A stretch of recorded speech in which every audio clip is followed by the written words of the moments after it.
Hi, everybody. Welcome to the astrology chat for June 25th, 2024. So, the keys for today are to be honest that you want something different, that you are desiring an expression, an experience, just something that is outside of your comfort zone.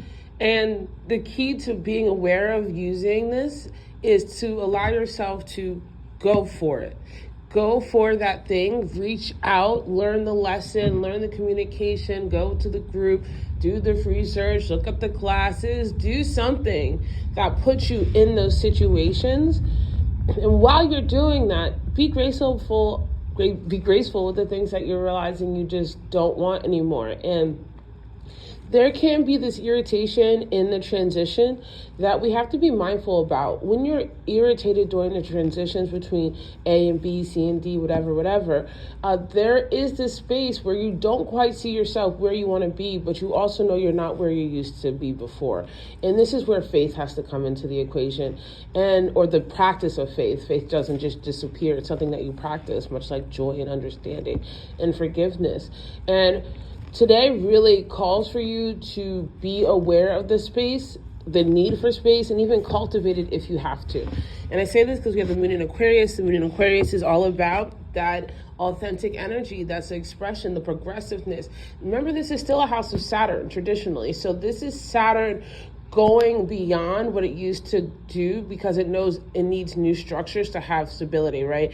And so this is like a rebel Saturn, and so allowing yourself to kind of find that rebel creation of structure in your life, and not necessarily having to rebel against other people, although that might be a part of it, but not making it the center. Making the future of what you're going for the center is very much what Aquarian energy is about. And today, this moon in Aquarius is going to make a few interesting tensions, right? We have tensions with the Sun and Venus in a sexy square.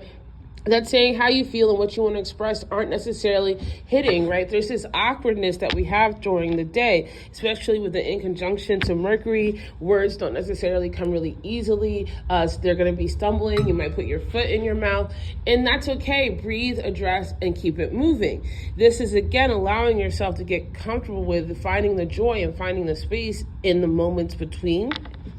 We also have a semi-square with Neptune and the North Node. So again, there's this irritation that we want to learn, we want to create, we want to understand, but we need to dream. You need to bring spirit into it. You need to pray. You need to have a spiritual life. You need to be grounded in the unseen as much as you are, more than you are in the seen, because the seen comes and goes, right? But the unseen, the divine universal principles, the law of the divine, the laws of the divine, that's what's really going to anchor you as you go through this sea of life.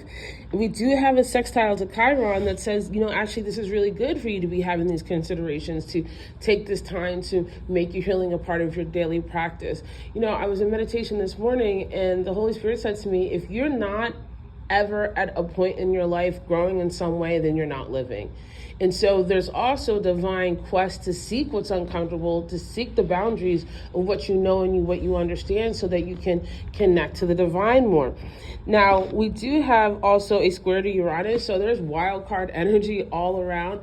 So whatever happens today, you can look at it as a sign of a person's character, which is not wrong, but you can also, and much more importantly, ask yourself, what are you trying to show me right now, the divine? God, what are you trying to say to me? What do I need to learn? How do I need to integrate this? What is the other part of this that I need to understand and apply so that I can continue to grow and grow from faith to faith and allow myself to really connect with the divine and see where I'm going and who I am, regardless of what man says, regardless of what anybody else says. What happens when I really get to know myself and make that a practice? Now, we do have Venus in a semi-square with Uranus, and again, there is that irritation. And this irritation isn't a bad thing. It's intended to inspire you to act, right? It's intended to inspire you to investigate, to explore, to create, to innovate. So let it do that. It doesn't just have to make you upset. It doesn't just have to make you mad. It doesn't have to just be a reminder how some things are still the same. It is a reminder about how you can be the person who makes the change. I love you guys so much, and I'll see you tomorrow.